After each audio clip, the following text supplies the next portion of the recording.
You all happy? Just about. You right? I think so, yeah. Oh. Yeah, I think so. I've got nothing exciting to tell you because it's just been a week just like any other. Just like any other. But we are one week closer to being normal again. This is Sheer Isolation. It's presented by Kieran Moore in Trowbridge and Jon Ponting in Cricklade. Good morning, good afternoon, good evening, good night. Whatever time you're listening to us. Hello, this is Sheer Isolation with myself, Jon in Cricklade, and Kieran is in Trowbridge. Howdy, Kieran. I'm still here. You're disappearing behind the hair. I mean, we've said before, I kind of push mine back, but yours is taking over the face. Oh, it's horrible. I saw my mate Alex today in Devizes. He's a framer. He frames pictures. He had the most immaculate hair, and I said, Alex, how on earth have you got such good hair? And he said, I had literally had it cut the day of the last lockdown, and it's not grown since. Admittedly, I didn't have mine cut that recently, but it has just grown into a sprawling mess, and I hate it. I've even stopped shaving now. This is the biggest beard I've ever had. I mean, Is it really? I know it's quite stubbly, but this is as stubbly as I have ever stubbled. You are looking distinguished, I have to say. Well, thank you. I'm never quite sure if that's a compliment or not, but I'll take it. Anyway, purpose of this show over the next half hour, we will be doing our best to promote the local music scene across the west of England. We're going to play a couple of tracks and we're going to chat to a guest as ever. We've got a proper mix of everything from like rock, hip hop, reggae. It's all kind of mushed together into the tracks that we're playing today. Yes, this can be a lot of variety. Yeah, so who have you booked in for us this week, Kieran? Today's guest is George Davies, and we call him the Boy Wonder, and he's a lighting technician from Malmesbury, and he's the tender age of 18, but you can already tell from working with him, he is going right to the top of the industry. Sweet. So we've got that to come later on, and first track of the day. So this week's song is a band from, I don't actually know where they're from, but the drummer is a friend of mine called Thomas Shrimpton. And he is in a band called Let's Swim, Get Swimming. And I always say they're from Swindon, but I don't actually know where they're from. But this song is basically... He's from Swindon, if the rest of the band aren't. Yeah, he's from Swindon. If nothing else, he's from Swindon. And this is a song called Bowl Edmonds. I'm not entirely sure why Bowl Edmonds, but it's basically arty, post-rocky stuff, math rock, but really cool time signatures, like that kind of thing, all over the place. Great fun, but there's no singing in the songs, vocalless. It's just rhythms, polyrhythms, and fun. 3-piece. And so I picked it, not because it's a new song, but because they have new material. They dropped a new song today. They haven't had a new video up for a year. They've got a brand new video coming out. So I'm dead excited about what silly craziness they get up to. Cool. Lovely. We'll have a listen. Like that. We don't need to listen to it now. You've done it perfectly. Yeah. God, I wish I could play guitar. I just don't have the patience to learn how to play that good.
What is math rock?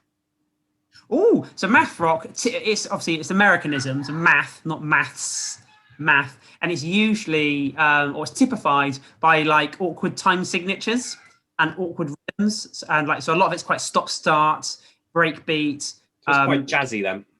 Yeah, quite jazzy. Yeah, jazz very. rock. So that's your math rock. So that is Bowl Edmonds by the band Let's Swim Get Swimming. It is time for a bit of product placement, if you have it. Yes, I've got it. I've spotted it. This is a book by an author or a musician called Kyle Evans. And everybody will recognise Kyle Evans because he used to be in a band called the Retrospective Soundtrack Players, who were on Extra Mile. They made concept albums based upon films and books and so on. But little did people know that actually Kyle was a mathematician genius, and he teaches, I think, some form of college or boarding school, so like really private-y, talented, capable kids. And he's written a book called Poems and Paradoxes, which is aimed at roughly, I think, 14 to 16-year-olds. So I'm going to give it to my daughter. And I literally got it in the post yesterday. I have opened it, but I haven't read it. But it's exactly that. It's paradoxes within maths. And he often shares these on his Twitter, and it blows my mind. He's got there's this paradox about shapes, so it's triangles within a triangle. And if you can get it fit so they fit perfectly within the triangle. If you change the orientation, they still fit perfectly within the triangle, but there's a space missing. And it's like, how does that work? And being a mathematician, he can explain it to you. So it's a book, it's a lot of fun. Go out and buy it. That sounds amazing. I want to get one of those myself. Where'd you get it? It's come from a company called Tarquin Books. Tarquin Books. I got it in the post, and it said it was from Tarquin. And I thought, oh Jesus, what if I ordered? Thinking it might be from my lover from Greece, but it turns out it wasn't from my lover in Greece. It's actually a book from Kyle. Is Tarquin a Greek name? I don't know, but it's from those ski adverts, isn't it? Those like, eat a yogurt, and it's always this handsome, rugged guy eating like Greek yogurt, and his name's always Tarquin. The 90s didn't worry about PC stuff, and they would make a dumb sort of bimbo man. You're looking at his body eating yogurt, and that's what women want apparently. So yeah. If you're just joining us on this local music show, welcome. Let's get back to the script, Kieran. Let's talk about George. George is a local. He's only 18. He's an outlier. He's from Malmesbury, and I think he's someone the town was going to be extremely proud of in the future, and he'll explain to you shortly why. Just talk us through how you got into lights and how you got in that position. So I stumbled upon lights completely by accident. It was in year 6, at the end of primary school, they always do an end of year play production thing. And I hated being on stage. So I asked if I could do something else, whatever that was. And I got put on the lights, and it was this little tiny controller with, I think, 4 faders for 4 lights in the roof. And I've just loved it from there. I also have a love of music. Been then? I would have been 10 or 11. Wow. So yeah, it's going back a fair few years. But I also have a great love of music, as I'm sure a lot of people listening, and I'm sure you have as well. So I had the idea of starting a mobile disco company to fund buying lights, because I was too young to get a job, so I had no other way of sort of doing anything. And I was offered to do a roller disco at the local leisure centre. So I got a loan from my dad, which he made me pay back with interest.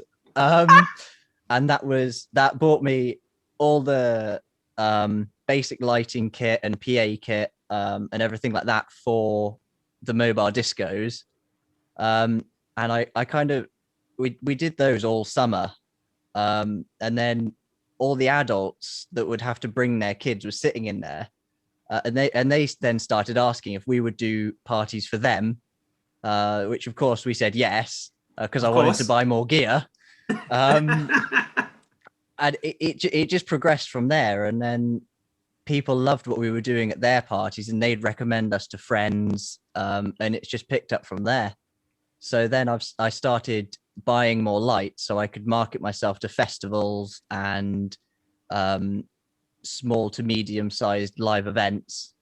And it's grown from there, really. Well, you've got a lovely story actually with Minety Fest, haven't you? So because you've told me this story 2 or 3 times. Just for everyone listening now, tell us the story of how you got involved in Minety Fest and what happened. We saw advertised this brand new local festival, and I'd done a production earlier. It might have been the year before, the first Minety Festival, of The Vicar of Dibley, and one of the actors that was in that, her husband was one of the directors of Minety Festival. So we emailed him and said that I'm interested in lighting. Would I be able to go and sort of look over the shoulder of whoever's doing lighting for you so that I can learn more? Because I love learning anything, really. So I turned up and I helped them rig. And then I was asking them what controller they were using. And we had a bit of a chat about that. And then I said, well, I've got this controller sitting at home, this top of the range thing. Would you like to use it for this event? So they said yes. So I brought it along, and they were like, we got no idea how to use this. Would you be able to do it? So I've come in and I've programmed these lights, and then operated the festival. And they it's such a powerful console. It can do anything you want with some, just it was a row of just some LED lights doing front light, but I could get them doing different colored chases and custom stuff that they hadn't been able to do with their little analog desks. And obviously you've been there ever since. So the following year you were like, just leave it with me. I'll do the whole thing and make it look 10 times better. So the following year, it was quite funny actually, because the first year we obviously only had these this row of parkans at the front. So the second year, I managed to convince my dad to give me a little bit more money so that I could hire in some kit. So basically, I've hired in all these massive moving lights, really high-end stuff, and big blinders and everything like this. And the festival director just walked in while I'm programming, and it's just blown his mind. And then so we then talked him into giving us budget for the next year, and that's grown as well now. So we now have a big rig at Minety Festival, which that's a wonderful story, because obviously as it's grown because it's got better, and it's got better because of the people who are producing. Yes. And that is in part because of you, and they've developed and you've developed, and that's just a wonderful story. It's something to be really, really, really proud of locally. Yeah, I mean, it's great to be part of it, and I've only contributed to the technical side of it. I mean, it's a fine art to make a festival feel so nice. They've got such a nice family feeling to it. It just you go there and everyone's so friendly. In my opinion, it's one of the best local festivals. What did you do after that? What other things have you done locally? How did you, because you're everywhere now, so tell us. You ended up working with a Spice Girl. Yes, I did. So the Spice Girl story was through the college I was going to. It's a small college called Can Do Arts in Chippenham, and it was their 20th anniversary, and the guy who runs that, Ed Deedigan, has a contact with Mel C, and they asked her to perform at this 20th anniversary event that they were doing, and then I got asked to do lights for that. As ever in this industry, it's not about what you know, it's about who you know. And obviously you knew Eddie invited you along, and once you know a few people and you can show off a little bit, it just snowballs. And obviously you're doing that right now. I suppose you've got an advantage of, I'm kind of presuming that you're living with your parents still, so like overheads for someone who's 18-year-olds with a business like that, really low compared to a lot of your competitors. Big advantage. Yes. Yeah, I'm quite lucky and fortunate in that respect, and not giving them any ideas if they're listening, but they haven't started charging me rent yet. So we're all right. But they did charge you interest on your loan. So yeah, right. They did charge, yes. I can't believe that. You were like 14 But, money and they're charging you rent. What are your plans? What's your next step? So I'd like to carry on trying to get more festivals, obviously more equipment so I can do bigger events. But now because I'm moving towards the bigger events, I'm moving away from buying my own kit and more into the world of hiring it, which has opened up a whole world of possibilities with programming side of it to make my shows look better than they would if I was just using my own lights.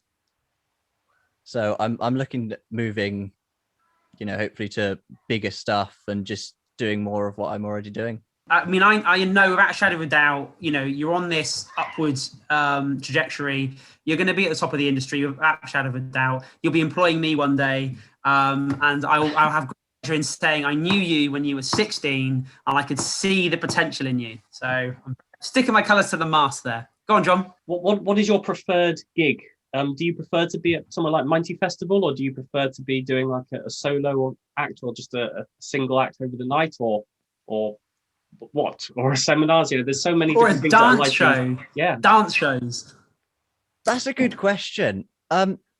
See, everything's so different. It's really hard to pick a favorite, but I think for me it would be festivals, simply because of the wide variety of acts that you get to work with, and the wide variety of different music styles you get to do lights to.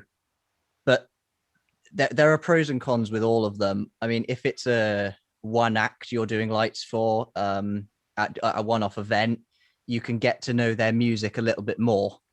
Whereas at a festival, because there are so many different acts, you can't get to know it as well. And how am I going to phrase it? Earlier on, you said about when you were at school, and this is how you got into lighting, you wanted to be backstage. How do you find the satisfaction of being a lighting engineer? Because for a punter at a festival, if you're doing the lighting correctly, you just won't think about lighting. The people at the festival are just there for the music and the experience. So you're in a way doing a thankless task. John. But thank you, Kieran.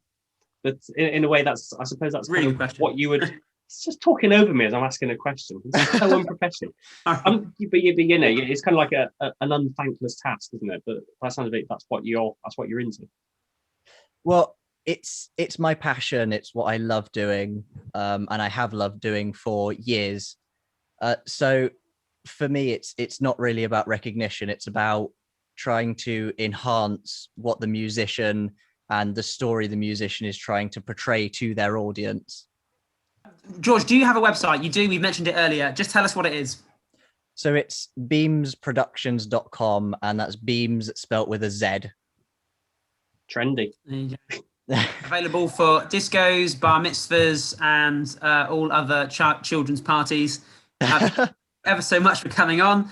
We ask a guest every week to pick a track. Do you want to tell us what your track is and why you've picked it? So I have picked a song called Break, and it's by a local band called The Tribe. And I've worked with them once before at a one-off event. Really, really nice, really pleasant to work with. And I'm looking forward to working with them again at Minety Festival this year. It's just a really great, uplifting song. I just love it, really.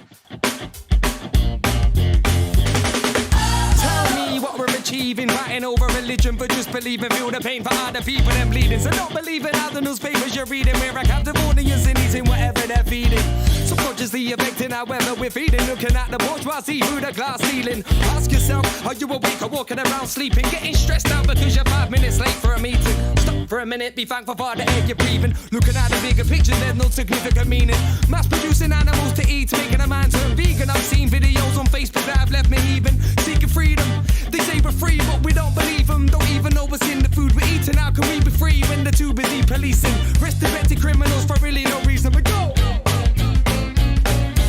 This is realize to give love like you're never gonna give it again. Oh, this is our time. So hold up your hands and you're feeling alive. We can make a change with the power of now. Believe in yourself, you will find a way out. This is realize. So hold up your hands and you're feeling alive. Hey, all we do is just take in this big wide world. You would easily break to give a little bit more and appreciate. All we do is just take in this big wide world. You would easily break to give a little bit more and appreciate.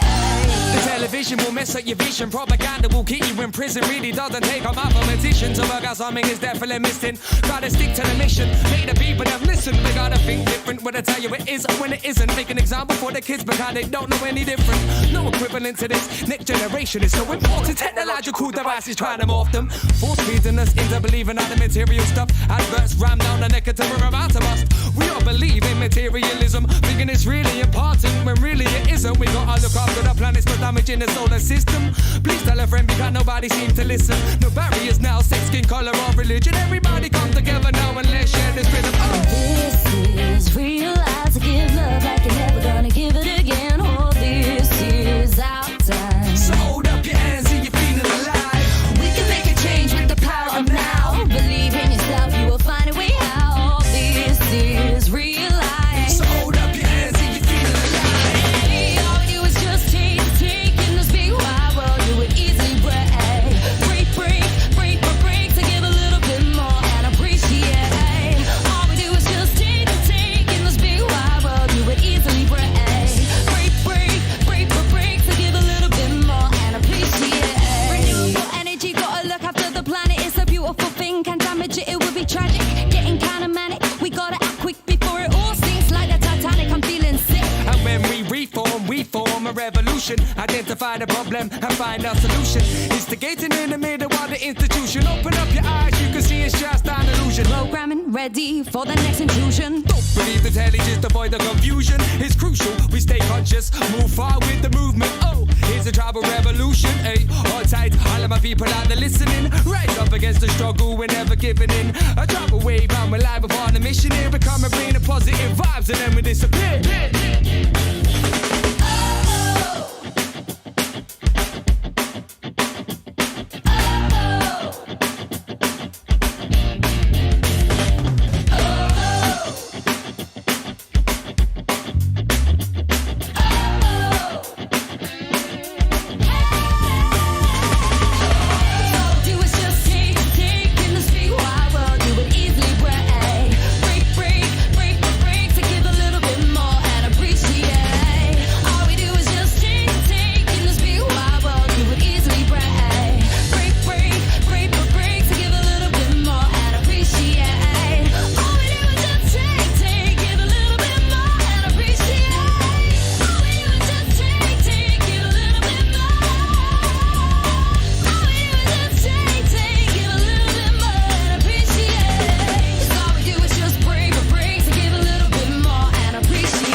Okay, so that band describes themselves as a hip-hop reggae collective from Swindon. It is The Tribe, and the track is called Break. I enjoy that. I do love a rapper with a proper Bristolian West Country accent. It's lovely. I forget they are from Swindon. You're right, because they used to play loads of gigs in Swindon. They will always be sold out. I think Swindon loved them for a while. During your interview with George, you were talking quite a lot about the Minety Festival. The plan is, well, the dates are 2nd to 4th of July, so hopefully that will be able to go ahead. They've pulled across last year's lineup, which included Space. Remember Space, Female of the Species? And I do remember. Yeah. Jesus Jones as well. So although it's a village festival, they do have a couple of real big hitting acts every year. Time for some news, Kieran. Yes. One thing I wanted to ask you about, I noticed you posted on Facebook, now that you're out of Facebook jail, that's probably a story for another time, about a new way that artists can get money, get royalties from streaming. Yes. So this, I mean, going back to arguments in the past, I've always said, why doesn't your money that you pay in as a subscriber, they take off the proportion that they need for their administration. I don't know. I think it's roughly £3 for Spotify, and then your £10, the remaining £7 goes into the pot for the artist. Now, I've always said, why don't they just divvy that £7 up, or however much it is, proportionally against the plays that you made? So let's just say you listen to 1,000 songs, that would reduce your contribution down to like 10p or whatever, or 7p. Or if you listen to 7 songs, that's now £1 a stream, and it's just reflective of how much use you get out of it. That would be a really good way of, directly paying artists for their plays, rather than it going into a pot and it being divvied up between the larger acts. Basically, Soundcloud have come along and they've done exactly that. And Soundcloud has been incredibly popular. It has had big user bases in the past, particularly with DJs and hip hop and dance music, but also with traditional, not traditional, the music, the sort of things that I like, bands and so on. I'm not entirely sure that this will take off and be huge and be the game changer it should be. But for me, what it does do is underline that there is another way. It can be done. And really, if anything, if you don't do it, it's highlighting the fact that the people that are pulling the strings, be it Spotify, be it the big corporate labels, they're choosing not to. And I'm sure if you asked Ed Sheeran, would you prefer to get all the money you're getting now, or would you like to have a more reflective income based on your streams? He might say, I'll keep all the money I'm getting now, thanks. So cynical maybe, but that's how I think it would probably pan out if you asked them. You always pick on Ed Sheeran. What's he done to you? The reason I pick on Ed Sheeran is because he has been the biggest selling artist in the UK for like 3 or 4 years running, and same for Adele. She's just a female Ed Sheeran, or he's just a male Adele. So same things. They're just top of their genre, top of their side of the industry, and they make all the massive money plays and all the rest of it. Somebody like that could choose to change the industry in one afternoon of their life. Be it charging a couple of quid for a stream and then giving all that money to save the toilet circuit that supported them on their way up, or be it decides that actually they would like the royalties to be paid out more fair. People like that have that power. So I always pick on them because, you could ask 1,000 artists to do it and it would take an awful lot of work, or you could just ask one and it would be done overnight. Right, if anybody wants to get in touch with us, the email address is sheerisolation@gmail.com. Where you can send us some music videos, send us any hints or tips on new tracks that are coming out or any new music news. Thank you for listening, everybody. It has been a fun half hour as always. And we'll leave it at that. So, Kieran, thank you for joining me. Ciao, John. Thank you for inviting me. For tolerating you, yes. See you next week. Take care. Bye.